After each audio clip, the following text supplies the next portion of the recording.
Buenas tardes, estudiantes de la Corporación Universitaria. Vamos entonces a mirar el video de hoy referente a la lingüística. Recordemos que el cerebro es fundamental en lo que tiene que ver con el desarrollo lingüístico y después con el tema siguiente que es la neurolingüística. Recordemos que nuestro cerebro procesa información, pero nuestro cerebro tiene dos hemisferios, el hemisferio derecho y el hemisferio izquierdo. El cerebro tiene unas áreas, el área del lenguaje, el área de las matemáticas, el área del pensamiento lógico, el área de la memoria visual, el área de la audición, el área del movimiento que nos permite a nosotros caminar, saltar, etc. Y tenemos también que el cerebro trabaja con milivoltios, o sea que nuestro cerebro trabaja con energía, al igual que el corazón. Esas son una de las características fundamentales y que nosotros tenemos que empezar a tenerlas en cuenta para poder comprender lo que tiene que ver con la neurolingüística y la lingüística. Entonces vamos primero con la lingüística. ¿Qué es la lingüística? La lingüística es el estudio del lenguaje como tal, pero esta lingüística tiene unos componentes. Los componentes por los cuales está regida la lingüística, pues tenemos que son el morfológico. ¿Y qué es la morfología? La morfología o morfológico que estudia es un adjetivo, ¿no? Y como un adjetivo hace referencia a los elementos o fenómenos o situaciones que tengan que ver con la morfología. Si usted va a estudiar la biología, entonces la parte morfológica que tiene que ver con la parte de la biología, ya sea del cuerpo humano. Si va a estudiar medicina, pues la morfología tiene que ver con la parte y la forma del cuerpo.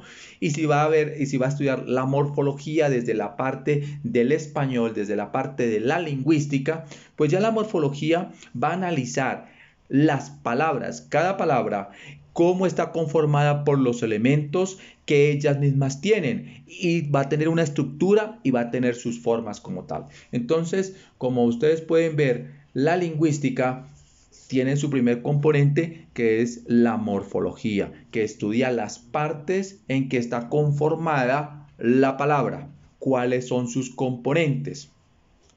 Esto se utiliza para crear los famosos neologismos. Los neologismos, que esto es nuevas palabras, ¿no? Consiste también en coordinar lo que son los lexemas. ¿Qué es un lexema? El lexema es la raíz de la palabra. Nosotros tenemos lexemas y tenemos morfemas. El lexema es la raíz de la palabra. Por ejemplo, tenemos la palabra panadería. La palabra panadería tiene una raíz. Esa raíz es la palabra pan. De la palabra pan también van a surgir, esa es la palabra principal o la raíz. De esa palabra pan también me van a surgir palabras derivadas como panadería. Y lo que cambia, como el ejemplo panadería, la palabra ya sería lo que es el morfema. Morfema es lo que cambia y lexema es la raíz de la palabra. Entonces, todo esto tenemos que empezar a mirar de que estos son los componentes que tiene la lingüística. Entonces, la lingüística como tal es el estudio del lenguaje en sus diferentes contextos. En este caso, miramos nosotros la parte morfológica y la parte de cómo se van conformando los neologismos y los lexemas. Bueno, ahora el lexema es una parte invariable de la oración o de la palabra. Eso no cambia. La palabra pan, que es la palabra principal, el lexema o raíz, no cambia. Esa es una de las características principales que tiene el lexema. Ahora, para formar una nueva palabra tiene que unirse la unidad sintáctica y la semántica. Entonces, se une la palabra. Si se va a crear una nueva, tiene que unirse la parte semántica y la sintáctica para que ella tenga una coherencia y para poderle con esta coherencia dar un significado. Ahora, debemos de diferenciar claramente lo que son las frases o las fraseológicas, tales como la colocación, la unidad de la fraseología y los tipos de locuciones, ¿no? o un enunciado fraseológico. Eso es distinto, porque no es lo mismo coger una palabra, por ejemplo, una palabra principal y una palabra derivada. Palabra principal, carne; palabra derivada, carnicería. Entonces, así vamos nosotros entendiendo cómo es que se van estructurando las palabras. Ahora, todo esto es un proceso de formación de palabras, y eso se da en todos los idiomas. Es una regla que se va a dar en todo, es una regla gramatical. Y se va a dar en mayor o menor medida en todas las lenguas. Lo que sucede es que hay una variante en la derivación y en la flexión. O sea, prácticamente lo que vamos a hacer es que hay lenguas flexivas y lenguas aglutinantes. La tipología o los significados de estas, pues lógicamente que van a estar compuestas y dependen o difieren de las lenguas. Existen compuestos coordinados en que las palabras pertenecen al mismo tipo de categoría, y existen compuestos o subordinados, y estos a su vez están implícitos en la clase de palabra compuesta. Entonces, cuando nosotros vamos a formar palabras compuestas, pues tenemos que mirar y analizar de dónde viene nuestra lengua. Entonces, en el caso del castellano, nosotros tenemos una riqueza plurilingüe, y esto es algo cultural. El castellano tiene palabras, prefijos y sufijos del griego, palabras del latín, y lógicamente que cuando surgieron las lenguas romances, pues estas que se dieron en Europa y en España, pues se van a mezclar y va a darse en el Reino de Castilla el castellano, y después con la llegada de los árabes, con la invasión árabe, pues se adoptan más de 4000 palabras del árabe, y con la invasión también, la llegada de los judíos, que también van a aportar hasta ahí. Pero también cuando los españoles llegan a América, también va a darse un choque lingüístico, porque se van a adoptar palabras indígenas y se van a adoptar, el castellano adopta esas palabras de origen indígena, y después con la llegada de los africanos que fueron traídos como esclavos, pues también se va a incorporar palabras de origen afro a la lengua castellana. Entonces, analizando todo esto, miramos que los significados van a variar y van a significar de una manera diferente dependiendo de lo que nosotros queremos expresar. Entonces, cuando vamos a hablar de lenguas sintéticas, vamos a hablar entre los elementos que están compuestos. Y estos están enmarcados mediante un caso u otra dependiendo de su morfología, o sea, de la forma como están escritas las palabras. Un ejemplo: en alemán tenemos palabras compuestas. Y la palabra compuesta, ejemplo, Kapitänsled, licencia mercante, está formada por dos lexemas: capitán, y que es de un barco, lógicamente, y patent o patent, licencia de unidades por la marca S. Entre los dos compuestos originales se trata de una marca de caso genitivo. Analógicamente, la palabra latina se llama paterfamilias, cabeza de familia. Entonces, aquí miramos que hay una diferencia. Aparece la forma eicarca de genitivo familias, de la familia, junto con la forma de pater, que pater significa padre.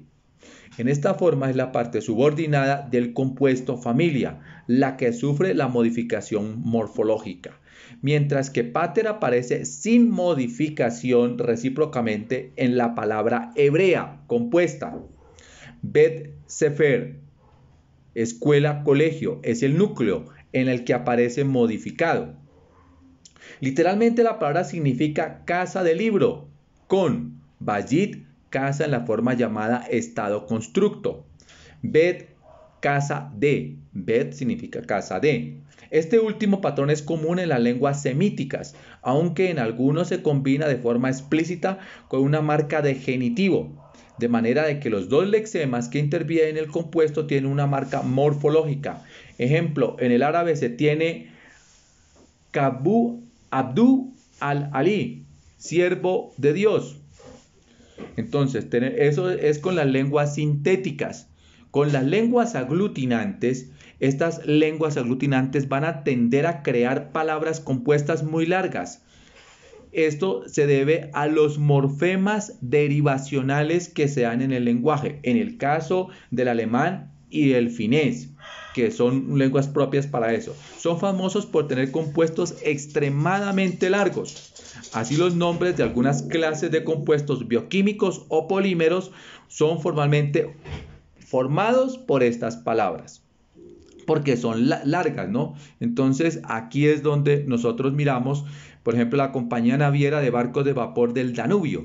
Es una palabra muy larga, que esas son las lenguas aglutinantes. En el finés, aunque no existe un límite teórico para la longitud de una palabra compuesta, las palabras formadas por más de 3 lexemas tienden a ser poco frecuentes. Entonces, en el castellano, pues, se dan palabras compuestas, pero no se dan así tan largas, excepto hay algunas palabras muy largas, pero son muy pocas. En cambio, en otros idiomas o en otras lenguas aglutinantes, sí vamos a mirar ese tipo de palabras compuestas que son más largas y lógicamente que para la pronunciación pues se nos va a dificultar un poco más. Esa es una de las características en cuanto a esa parte. Ahora, ya entrando al castellano como tal y específicamente en la lengua española, pues lingüísticamente el castellano está formado por unas categorías léxicas que forman parte de la lingüística. Y esas categorías léxicas que se utilizan en nuestra lengua castellana, pues van a ser el verbo más el sustantivo en la oración. Verbo jugar y el sustantivo que puede ser, el sustantivo puede ser, verbo correr y el sustantivo puede ser de pronto gato, perro, que son sustantivos. Entonces va a estar formada por estos dos, verbos más sustantivos. Entonces, ¿cómo utilizamos eso? Un verbo y el sustantivo para formar una palabra, y ahí sería compuesta.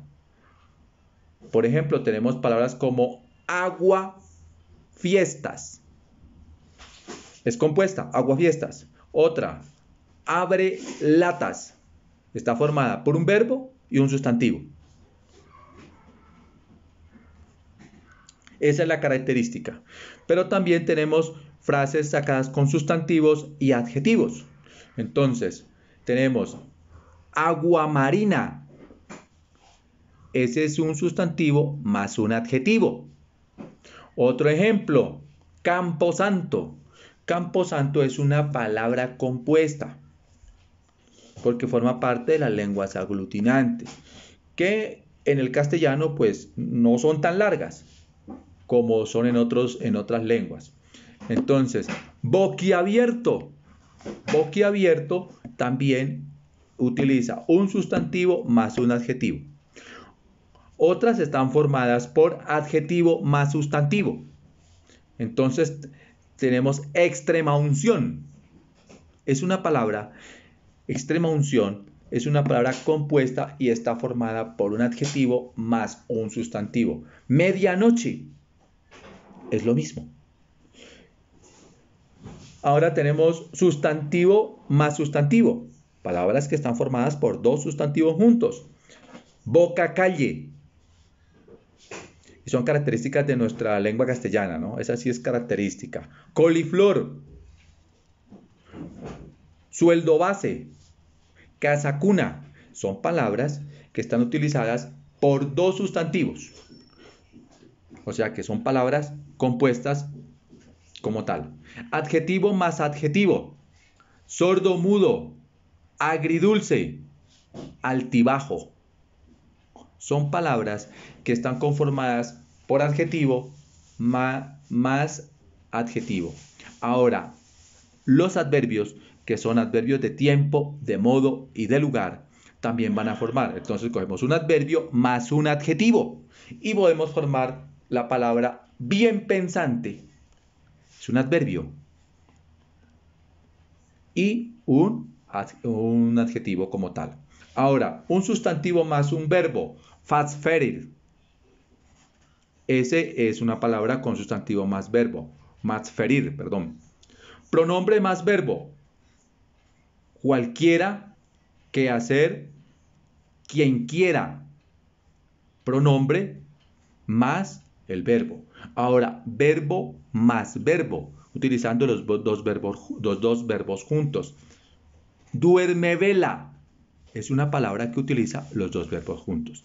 Entonces, este tipo de composiciones son diferentes en sus categorías léxicas y depende de las categorías léxicas que se den en cada una de las lenguas.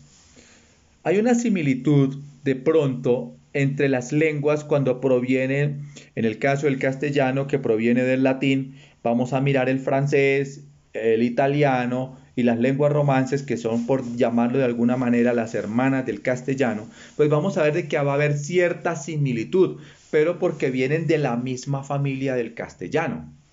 Pero si vamos a mirar lenguas germánicas, pues ya van a ser diferentes. O las lenguas indoeuropeas. Entonces van a estar, su estructura gramatical, sus lexemas van a estar conformados, pues lógicamente, de manera diferente y su estructura gramatical pues va a variar. Esa es una de las características que nosotros tenemos que analizar. Ahora, es interesante mirar cómo a lo largo de la historia el lenguaje va calando en el ser humano y va generando procesos y se comienza ya con la lingüística a mirar todo esto. Pero esto también empieza con la filosofía.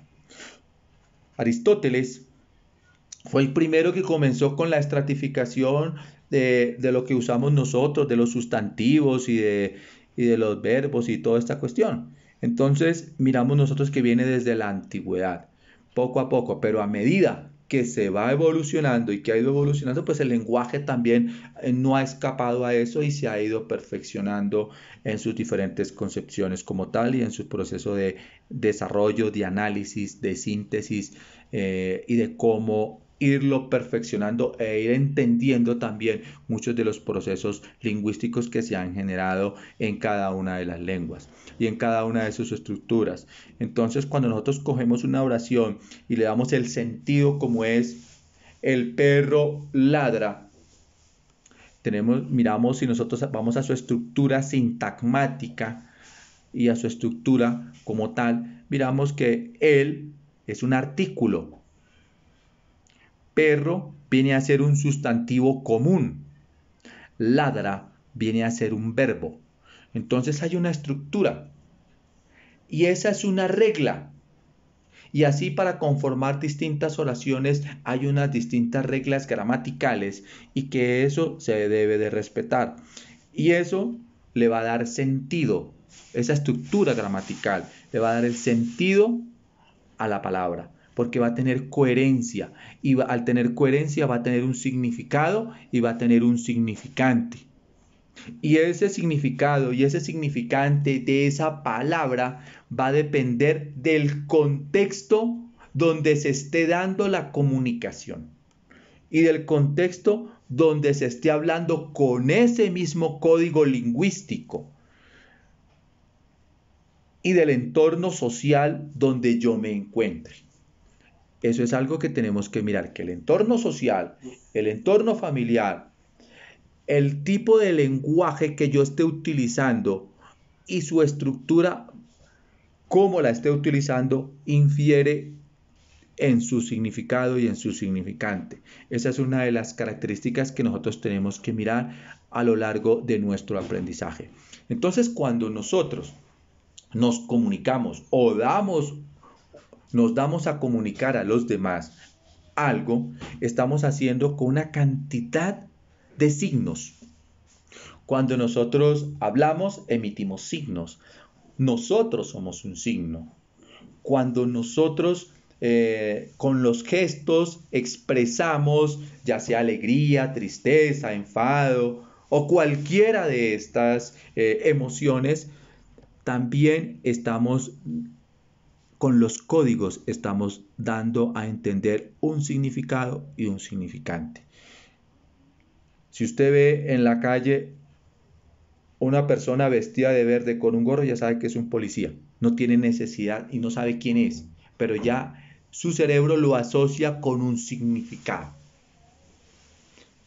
Eso es un código lingüístico. Ya usted sabe el semáforo si está en rojo.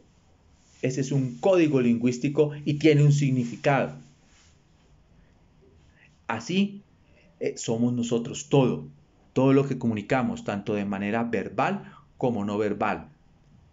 La forma de sentarnos, la forma de caminar, la forma de hablar, la entonación, la gesticulación, el ángulo de la mirada, la forma de mover las cejas, los gestos que hacemos con los brazos. Todo eso es lenguaje. Y el lenguaje, como todo lenguaje, tiene un significado. Y ese significado va a depender de lo que quiera transmitir. Entonces, por eso les decía yo en el video pasado que hay que tener en cuenta cómo nos comunicamos. Y de ahí la importancia y de valorar lo que en realidad son los procesos de comunicación. Comunicarse es algo muy complejo. Y en la comunicación se da tanto entre el emisor y el receptor. Hay un código y un canal. Hay una retroalimentación entre el emisor y el receptor. Entonces todo eso tenemos que empezar nosotros a mirar, analizarlo y mirar que es hermoso y maravilloso conocer la lingüística, que hablamos, porque utilizamos las palabras, cómo se originaron, porque el lenguaje, por qué nuestro cerebro procesa las palabras y sus significados, dónde ocurre ese fenómeno. Todo eso es interesante conocerlo. En que usted conozca dónde se marca la tilde y entre que usted conozca el significado y el significante y cómo llega eso a su cerebro, es mucho más importante que la tilde. Porque la educación debe ser de fondo y no de forma. La forma es estética, bonita, sí. No vamos a decir que no sea necesaria. Pero el fondo es lo que más debe interesar, no la forma. Y aquí nos remontamos a los escritos de Góngora y Quevedo, que unos se preocuparon por la forma y otros por el fondo. Y así nos pasa en la vida. A veces leemos el significado solamente de encima, lo superficial, y no leemos el significado profundo, que es el llamado de la lingüística y de la neurolingüística, a empezar a entrar a analizar el significado profundo, ese significado de lo que esconden las palabras. Aquí entramos entonces a la lectura. Los escritores y aún la misma Biblia fue escrita para ser leída, aunque en su momento fue prohibida por intereses políticos y económicos que ya su profesor de sociales y de religión les pueden orientar en ese aspecto. Estaba escrita en códigos, solamente el verdadero lector podía interpretar el verdadero mensaje que iba escrito. Entonces, cuando usted lee un libro y lo lee literalmente, lo entiende de manera superficial. Pero si usted es un lector que va a escudriñar qué me quiere decir este escritor, qué me esconde, qué mensaje oculto tiene detrás de las palabras, entonces usted va a interpretar ese mensaje. Es un proceso. Por eso la lectura abre las mentes, pero no hay que creer en el que lee, sino en el que relee, en el que va más allá, el que coge la palabra y la escudriña y va detrás de esos significados. Por ejemplo, a muchos que han leído a Carlos Marx, habla del capitalismo y que el capitalismo degrada al hombre y toda esta cantidad de cosas que conocen muchos del marxismo. Y del marxismo pues se han han surgido muchas ideologías, específicamente las socialistas y las comunistas como tal. Pero, ¿qué hay detrás de ese pensamiento? Hay una gran manipulación. Necesitaban en su momento que el mundo tuviera una ideología opuesta para generar una lucha. Y a partir de esa ideología se vinieron muchas guerras. Más adelante se va a dar lo que tiene que ver con la guerra de Vietnam, la guerra de Corea y otras guerras por esa simple ideología entre dos. Y las tenemos hoy en día. Y fueron ideologías pagadas para poder generar procesos totalmente violentos y hacer degradar más con el conflicto. Y divide y reinarás. Entonces, cuando usted lee, ya no va a volverse ni marxista, ni leninista, ni de derecha, ni de izquierda. Usted ya va a mirar el contexto mucho más allá. Va a mirar qué está oculto detrás de todo eso. Entonces, lo que nos dicen es una cosa y lo que está oculto detrás es otra. Entonces, el llamado es a que usted se convierta en un lector, pero en un verdadero lector, que vaya y que mire de qué está estructurado el lenguaje, qué le quiere decir ese lenguaje. Entonces, cuando nosotros conocemos, vamos al lenguaje profundo y a la significación profunda. En la literatura como en el arte, también se hace este tipo de análisis. Entonces, cuando usted va a analizar una pintura, una escultura, usted va a analizar también los contextos y los trazos. ¿Qué me indica este artista con este trazo? ¿Por qué utiliza estos colores? Por ejemplo, los escritores y los pintores del Renacimiento. Hay sus colores propios del Renacimiento y los trazos propios del Renacimiento. Los del modernismo, los pintores que se dieron en Europa, en cada movimiento artístico va a tener una característica propia, el surrealismo. ¿Por qué el surrealismo utiliza esas figuras así? ¿Qué pasa con el surrealismo? Entonces, y toda la cantidad de ismos que vienen más adelante, no solamente a nivel literario, sino también a nivel de la pintura y de todo esto. Entonces, todo eso tiene que analizarlo. Y es aprender a leer poemas, a leer obras literarias, empezar a leer pinturas. La pintura también se lee, el dibujo también se lee. Cuando usted vea Matador, lea los dibujos.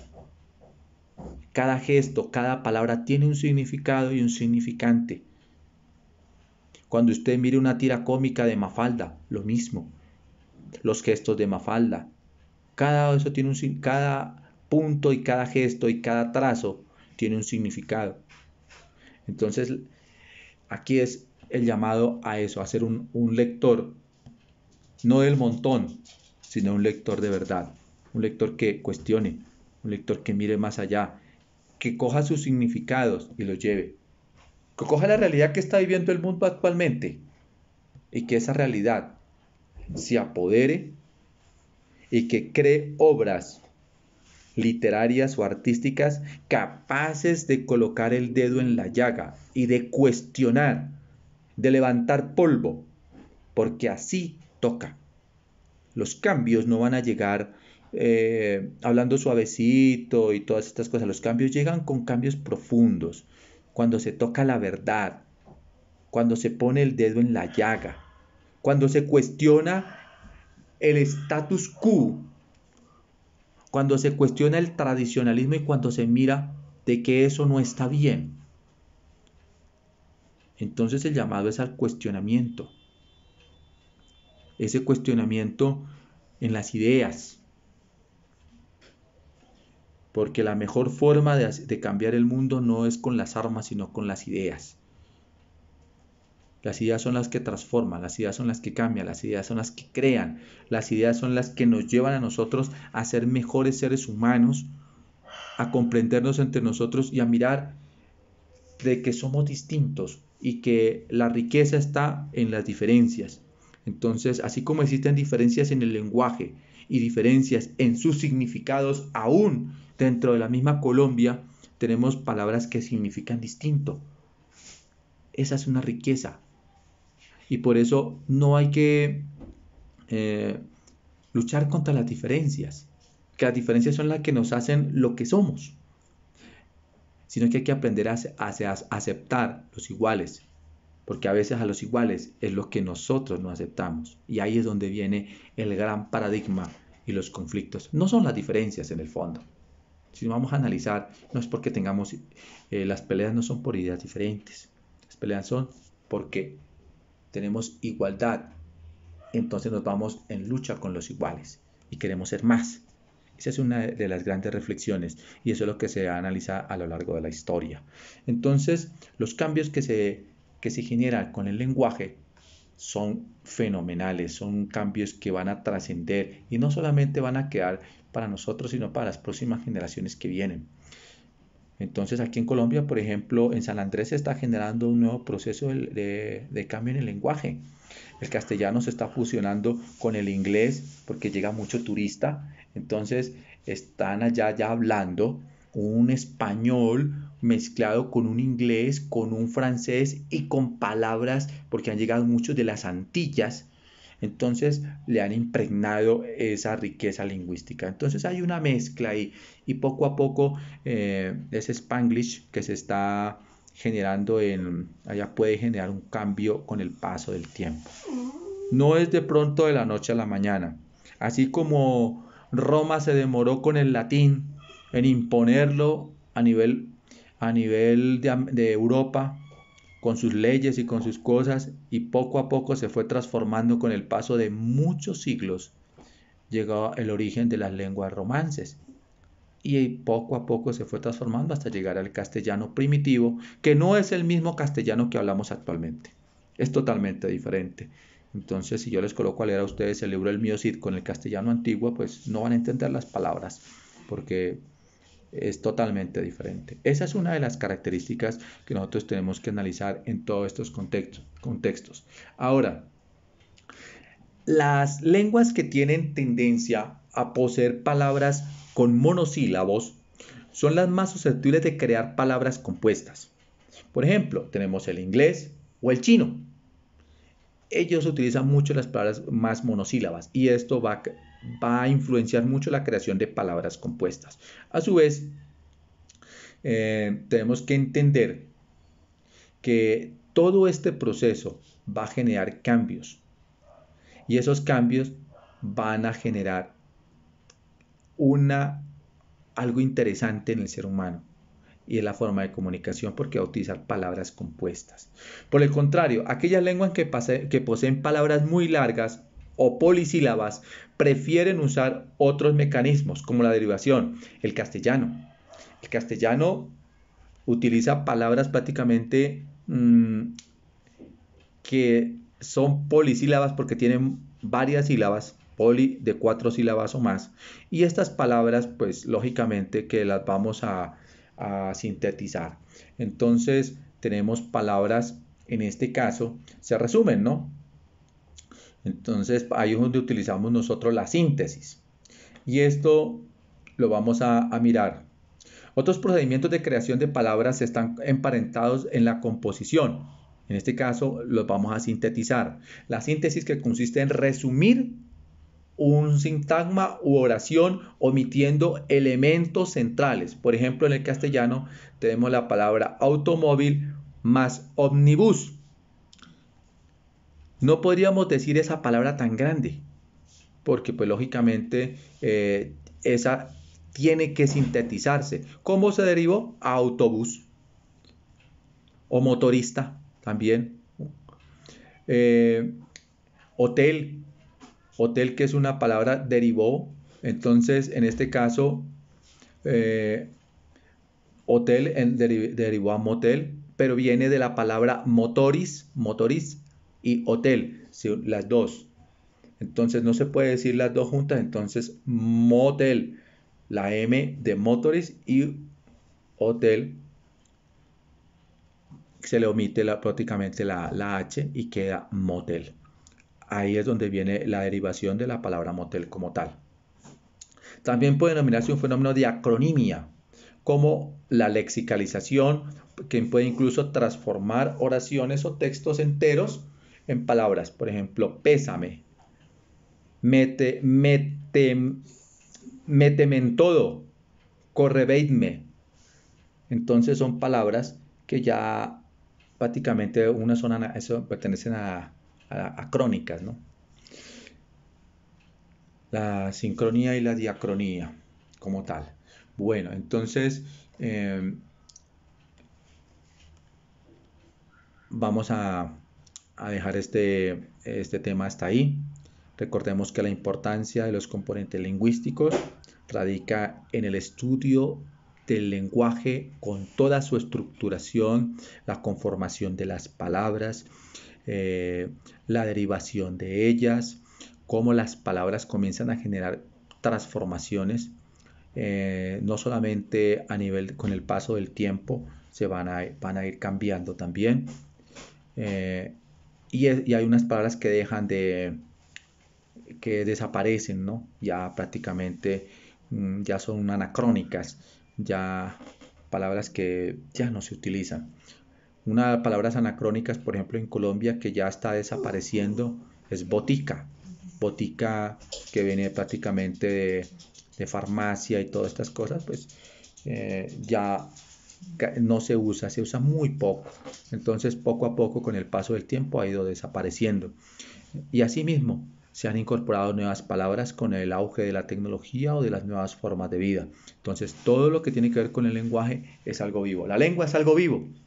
Y como algo vivo, se tiene que transformar, tiene que morir unas palabras y nacer otras, tienen que venir nuevos cambios, no solamente lingüísticos, sino sociales, culturales, ideológicos, políticos y económicos. Esto es algo inherente a la vida, porque forma parte de los cambios y del proceso y del trasegar del tiempo. Entonces, el lenguaje nos permite mirar mucho más allá y nos permite indagar, nos permite cuestionar, nos permite mirar el mundo y, lógicamente, conocer de que el lenguaje no solamente son las palabras, sino que va estructurado en nuestro cerebro y que nuestro cerebro tiene mucho que ver con el lenguaje. Entonces, lenguaje y pensamiento. Les dejo la pregunta para usted, mi querido estudiante, ¿qué es primero? ¿El lenguaje o el pensamiento?